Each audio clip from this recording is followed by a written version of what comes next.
Vamos a cambiar completamente de tema. Polémica ha provocado el oficio del Ministerio de Educación que obliga a los colegios a implementar las asignaturas de lengua y cultura de pueblos originarios ancestrales y sector de lengua indígena en sus programas escolares a partir de este año. 3.000 establecimientos públicos y privados ya han sido notificados. Para hablar del tema, estamos aquí en el estudio con Daniel Rodríguez, director ejecutivo de Acción Educar. Daniel, bienvenido acá en 24 horas. ¿Cómo te va? Muy bien, muchas gracias. A ver, para explicar un poco el contexto, lo decíamos en la presentación, el nombre de este ramo, esta asignatura, obligatorio los próximos 2 años. Los colegios con el 20% de sus estudiantes que sean mapuches, aymaras, quechua, rapanui, son 3.088 colegios, los cuales ya cerca de 1.600 ya lo están aplicando. Pero ¿cómo ven ustedes, desde su visión en Acción Educar, esta idea planteada que ya es una obligación para un cuarto de los colegios en Chile? A ver, los decretos de currículum son decretos que no son de este gobierno, son anteriores, fijan esa obligación ante la alta densidad de alumnos indígenas de que se incorpore la asignatura de lengua Esto no indígena. pasa por el Congreso, un decreto del Ejecutivo. Así es. Pasa por el Consejo Nacional de Educación, igual que el currículum de todas las asignaturas. ¿Y este decreto en particular, perdón, Daniel, en qué gobierno nace? Este decreto fue dictado en el gobierno anterior, en el segundo gobierno de Sebastián Piñera. Y ahí, pero esta obligación del 20% es muy anterior, es un decreto, creo que lo firmó Yasna Proboste cuando era ministra de Educación. Primer gobierno de Michelle Bachelet. Así es. Y siempre se ha entendido que sobre un 20% de concentración de alumnos indígenas se debe, el establecimiento está obligado a impartir. El alumno no obligado a participar, pero obligado a impartir. Y eso genera una serie de consecuencias en el horario, que es una perturbación bien importante, porque esta asignatura de lengua indígena no es solo lengua, también es cultura, y por lo tanto ocupa muchas horas de clase. Y esto siempre se había aplicado, como lo citaste tú, en una serie de establecimientos. El problema fue que hay un artículo en el decreto, el último decreto, que hace una diferencia y para un cierto tipo para un grupo de culturas que está Licanantay, Coya, Diaguita y otros más que no recuerdo. Un alumno de esa cultura. Si hay menos de 20%, igual estás obligado. O sea, habiendo uno. Habiendo uno. Ya.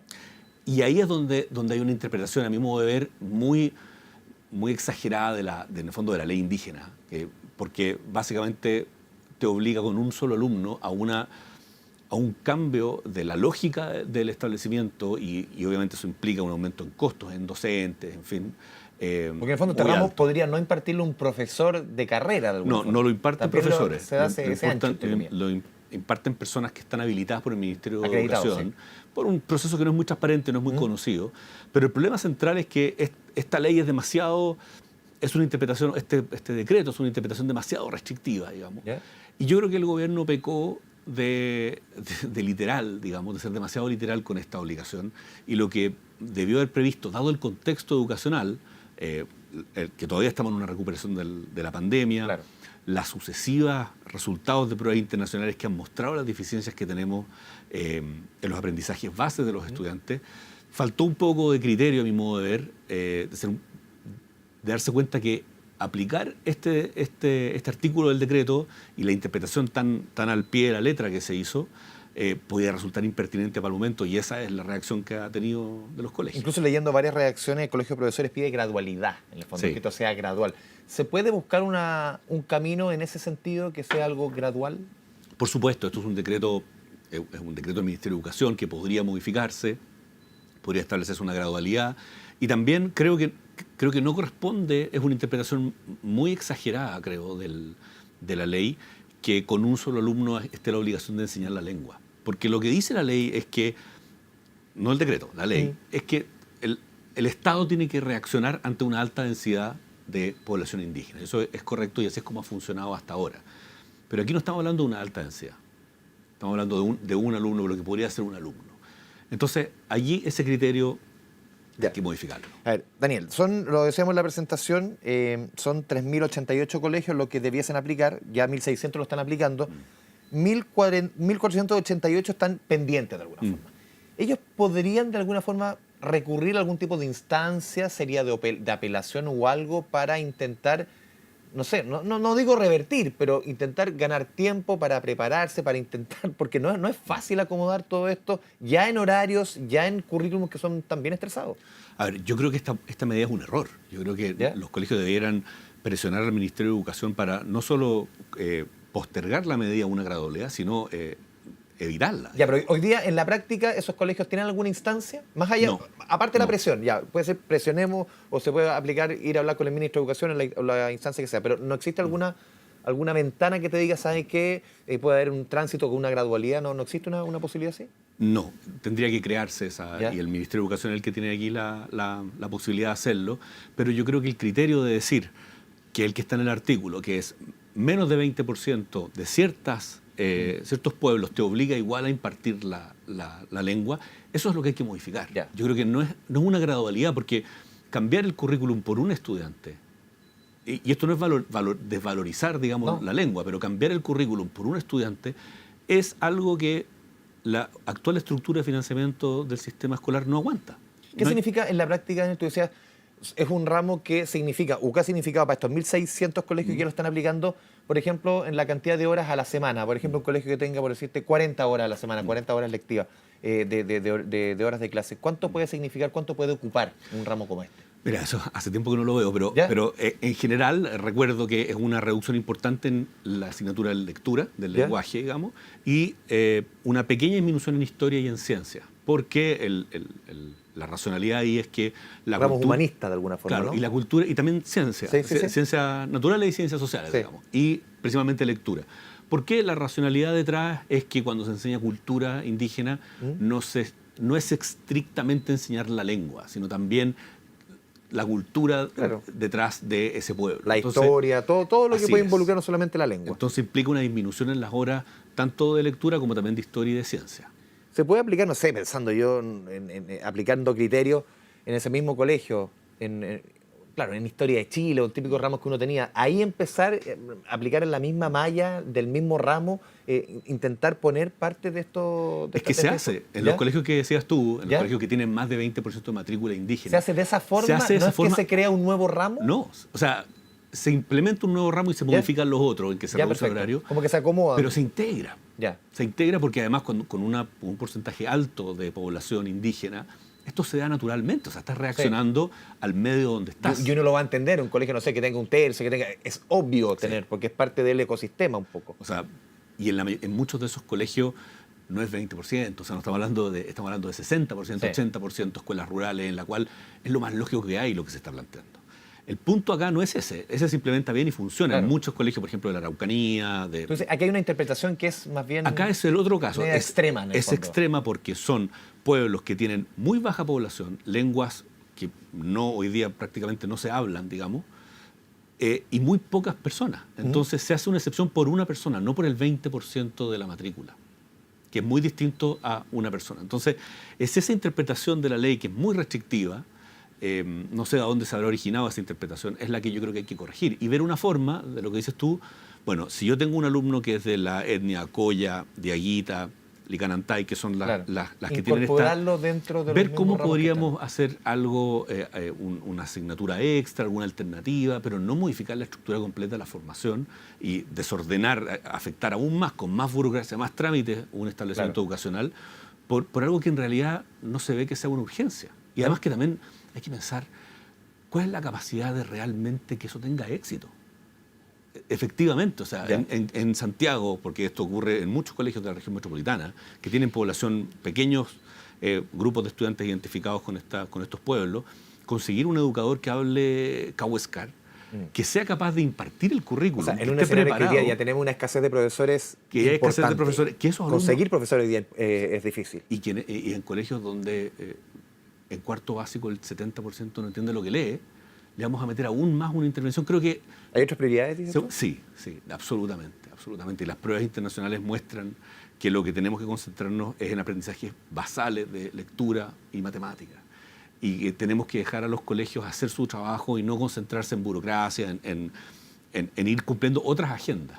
No digo que la agenda de la lengua indígena no sea valiosa, pero claramente... Pero hay otras prioridades, dices tú. Claro, y eso finalmente creo yo que el gobierno ha sido víctima, no de una decisión ¿El gobierno se ha incorrecta. manifestado en torno a esto? No lo sé, no lo he Ya. visto. Porque en el fondo yo buscando información, obviamente no leí información respecto a que vaya a hacer algo o esté promoviendo esto. No, el gobierno no es responsable de esta norma, pero ¿Ya? sí es responsable de una implementación muy impertinente. Porque Ya. finalmente, y no lo digo yo, se demuestra porque tuvo que Y retroceder. estamos a tiempo de quizás, a tu juicio, si es que se debiese tomar una medida tomarla? De todas maneras. O sea, Un mes, está un poco más de un mes de entrar a clase. El gobierno ya anunció que por lo menos en la región metropolitana iba a postergarlo un tiempo.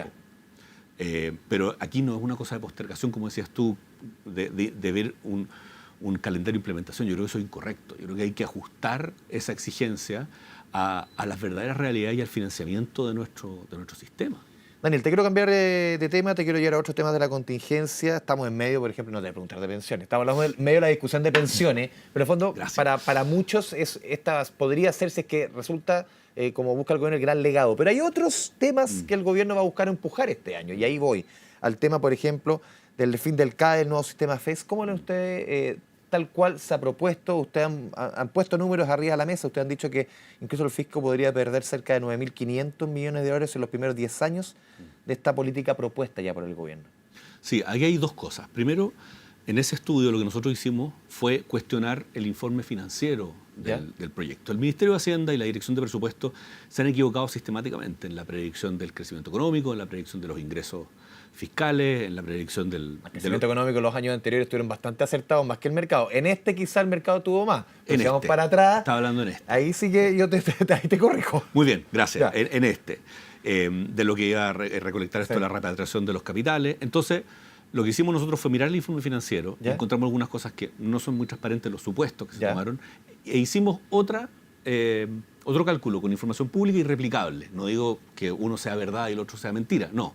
Son aproximaciones distintas al cálculo. Y nuestro cálculo, que nosotros creemos tiene supuestos más claros, muestra un gasto fiscal mayor. Y eso es algo que yo creo que es importante que nos hagamos cargo, de que el informe financiero no sea simplemente un papel donde dice esto es lo que va a costar, sino cómo se llegó a ese número. ¿Tu juicio sería mucho más caro la implementación de lo que aquí se está poniendo? Sí, yo creo que se está subestimando el número de personas que van a tomar el beneficio y se está sobreestimando el retorno, porque esto es un impuesto, el reemplazo del CAE es una forma de impuesto a los graduados que pretende recolectar de quienes lo usen durante 20 años un porcentaje de sus ingresos, y eso que permita financiar de alguna manera el beneficio para alumnos en el futuro. Lo hace de una manera no muy clara, pero ese es el objetivo. Entonces, una cosa es cuestionar el informe financiero, que además no somos nosotros solamente, han habido exdirectores de la DIPRES que salieron cuestionando el informe financiero. Y lo segundo es que este informe financiero que estamos cuestionando se hizo en un escenario de mercado laboral anterior al acuerdo de pensiones. Entonces, lo que nosotros estamos diciendo ahora es el ministro Marcel y el ministro Cataldo estaban esperando recolectar en este impuesto a los graduados del FES un 8% de los ingresos de las personas que tuvieran un título profesional durante 20 años. Pero acabamos de subirle, o vamos, al parecer es irremediable que lleguemos a... Es una cuestión necesaria. Es necesario, y lo hemos dicho en el diario. Aumentar la cotización a cargo del empleador, aunque muchos economistas dicen que al final lo termina pagando el trabajador. Hay una discusión que está abierta hace mucho rato. Yo creo que en una de las cosas que hay consenso es que es necesario subir la cotización. Bueno, en esa alza cotización tú ya estás subiendo, por ejemplo, lo que está hoy día, 7 puntos en 10 años, creo, o 9 años. Entre 9 y 11. ¿Eso está considerado en el informe financiero? Porque finalmente son las mismas personas las que van a tener que ver aumentadas sus cotizaciones y además un impuesto a los graduados por el beneficio. Tú dices que todo eso puede al final redundar en que el costo pueda ser mayor. Redunda en que el mercado laboral que se usó para predecir el empleo de los graduados va a ser distinto. O sea, el Ministerio en un minuto habló, el Ministerio de Hacienda habló de 100.000 empleos que se perderían, no estoy muy seguro. Bueno, ¿eso está considerado en el informe? Eso es lo que nos preocupa hoy día, porque pareciera que la mano derecha del Ministerio no sabe lo que hace la izquierda, el de Hacienda. Entonces, hace una reforma de pensiones que afecta fuerte el mercado laboral, y no quiero opinar sobre la reforma, digo, afecta el mercado laboral, creo que todos van a estar de acuerdo con eso, pero al mismo tiempo propone a esas mismas personas que van a ir a ese mismo mercado laboral, gravarlas adicionalmente en un monto significativo de su renta. Entonces, al final creo que vamos a terminar pagando, no sé, el 60% de nuestra renta, pero por proyectos distintos. ¿Y tú ves en la práctica que este proyecto, dado la lógica hoy día que tenemos en el Parlamento, tenga asidero en cuanto a votos? Porque uno ve que al gobierno le ha costado mucho empujar todo tipo de propuestas, desde reforma tributaria, de esta misma reforma de pensiones, que es completamente distinta a la original. ¿Cuántas ideas que el gobierno impulsó desde un inicio, que estaban en su programa de gobierno, le ha costado muchísimo? Y muchas han quedado prácticamente en el tintero. ¿Tú ves que existe la fuerza política para empujar una idea como esta que genera discusión en el Congreso? Yo creo que el gobierno tiene una oportunidad, porque el proyecto tiene dos partes.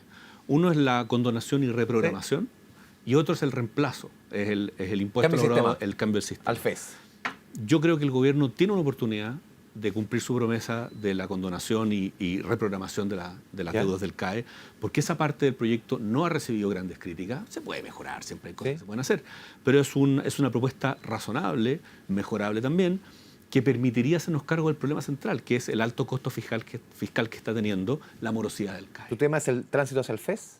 El tema es el FES, más que el tránsito, es el FES mismo. El diseño del FES no tiene apoyo, tiene muchas críticas, va a generar un impacto, y además hoy día estamos realmente en un descampado porque todas las predicciones que se hicieron sin esta reforma de pensiones. Y por lo tanto, yo creo que hay una oportunidad de que el gobierno pudiera avanzar, al menos en la Cámara de Diputados, en este proyecto, pero tiene que concentrarse, creo yo, en la sección donde hay más apoyo, que es en la condonación y reprogramación. ¿Por qué? Porque permite solucionar el problema fiscal de la morosidad del CAE. Por último, Daniel, hemos pasado por hartos temas. Quiero preguntarte, lo conversamos en este mismo espacio hace 2 semanas con el ministro Cataldo respecto a los resultados de la PAES, el proceso de admisión, la situación de la educación pública, y la discusión estaba muy centrada en los colegios emblemáticos. La educación pública es mucho más amplia. Sí. ¿Cómo ves tú todo esto? ¿Cómo lo ha abordado el gobierno, las explicaciones que ha dado el gobierno, los resultados que hemos visto? ¿Cómo se viene hoy día la situación de la educación pública? A ver, el gobierno claramente no comparte ni la preocupación ni el diagnóstico sobre los liceos emblemáticos, y eso es algo conocido. O sea, hoy día es un discurso que está un poquito más escondido, pero en la época de Bachelet II era abiertamente dicho que los liceos públicos selectivos hacían trampa, porque seleccionaban, y lo que ellos esperaban... Por eso tenían mejores resultados. Exactamente. Había un discurso que decía... toda diferencia, todo destacar es en el fondo injusto, porque depende o de tu nivel socioeconómico o de la selección. Entonces ellos decidieron eliminar eso. Y por lo tanto nunca han apoyado la idea de la selección académica y la han encontrado siempre injusta. Entonces no es esa la espina en el gobierno. El gobierno lo que dice es, yo estoy preocupado de todos los colegios, no de estos. Entonces este debate le es muy... complicado, porque en realidad no tiene ningún interés en un liceo emblemático. Porque uno conversando con varios referentes, entre ellos el ministro y otros, que dicen, ya, hay un problema con el tema de la selección, y hay un tema ahí, pero el problema de los emblemáticos viene de antes. Dicen, el problema de los emblemáticos, hay un tema de violencia, diversos temas que vienen instalados hace mucho rato, mucho más allá de justamente esta discusión que fue el 2014. Dicen, esto se puede situar perfectamente 10 años atrás. ¿Cómo lo ves tú? Que uno no lo va a solucionar diciendo eso. O sea, si ya el ministro te está diciendo eso, es porque en realidad no tiene interés de solucionarlo. Simplemente está documentando y argumentando que es un problema que básicamente no tiene que ver con él o con el ministerio, que no es el único ministro que lo ha hecho. Y por lo tanto, ellos hacen de observadores de este fenómeno. Y el gobierno ha decidido, que no me parece una mala estrategia, pero ha decidido irse por preocuparse de la totalidad de la educación pública. Lamentablemente ahí ha sido extremadamente lento e inefectivo en su agenda legislativa para poder hacerse cargo del tema de los SLEP. Y ahí donde es otra de las cosas que se van a discutir el próximo año en la Cámara de Diputados, esta reforma al sistema de educación pública, y ahí creo que va a haber una politización y un conflicto importante. Sí. Daniel Rodríguez, de Acción Educar, te agradecemos este espacio con Canal 24 Horas. Muchas gracias. Buenas tardes. Estés bien.